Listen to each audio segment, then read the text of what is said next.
রাজনীতিবিদ হিসেবে মির্জা ফখরুল ইসলাম আলমগীরকে পুরো দেশ চিনলেও তার জীবনের এমন এক অতীত রয়েছে যা অনেকেরই সম্পূর্ণ অজানা। রাজনীতির ময়দানে শক্ত অবস্থান তৈরি করার বহু আগে তিনি ছিলেন মঞ্চের নায়ক। সুঠাম সুন্দর ভরাট কণ্ঠ দিয়ে দর্শকদের করতালি আর প্রশংসায় ভাসাতেন তিনি। বিখ্যাত চলচ্চিত্র নির্মাতা, কাহিনীকার ও চিত্রনাট্যকার ছোটকু আহমেদ সম্প্রতি সামনে এনেছেন দেশের ২৩তম রাষ্ট্রপতির জীবনের সেই সোনালী অতীত। কেমন ছিল মির্জা ফখরুলের সেই নাট্যজীবন, কিভাবে শুরু হয়েছিল ছোটকু আহমেদের সাথে পরিচয়? নির্মাতা ছোটকু আহমেদ নিজের ফেসবুকে লিখেছেন, ১৯৭২ থেকে ৭৩ সালে ঠাকুরগাঁও ইরিগেশন বিভাগে চাকরি করার সময় মির্জা ফখরুল ইসলাম আলমগীরের সঙ্গে তার প্রথম পরিচয় হয়। প্রতিদিন বিকেলে ওয়াবদার সরকারি কলোনি থেকে বের হয়ে তারা যেতেন পাবলিক লাইব্রেরিতে।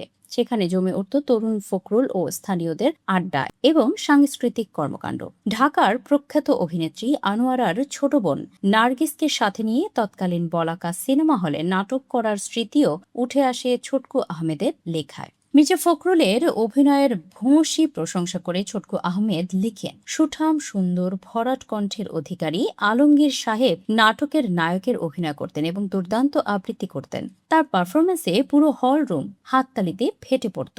চাকরির সুবাদে ছোটকু আহমেদ ঢাকায় চলে এলেও এই সাংস্কৃতিক মেধা ও ব্যক্তিত্ব মির্জা ফখরুলকে রাজনীতির ময়দানেও এক অনন্য উচ্চতায় নিয়ে যায়। বহু বছর পর ঢাকার গুলশানে আবার দেখা হয় দুজনের। ততদিনে রাজনীতিতে নাম কুড়িয়ে মন্ত্রী হয়েছেন মির্জা ফখরুল। পরবর্তীতে জিয়া শিশু একাডেমির এক অনুষ্ঠানে যখন ফখরুল বিএনপির মহাসচিব, তখন ছোটকু আহমেদকে সামনে দেখে জড়িয়ে ধরে স্টেজে ডেকে নেন এবং বিশেষ সম্মাননা কমল পদক তুলে দেন।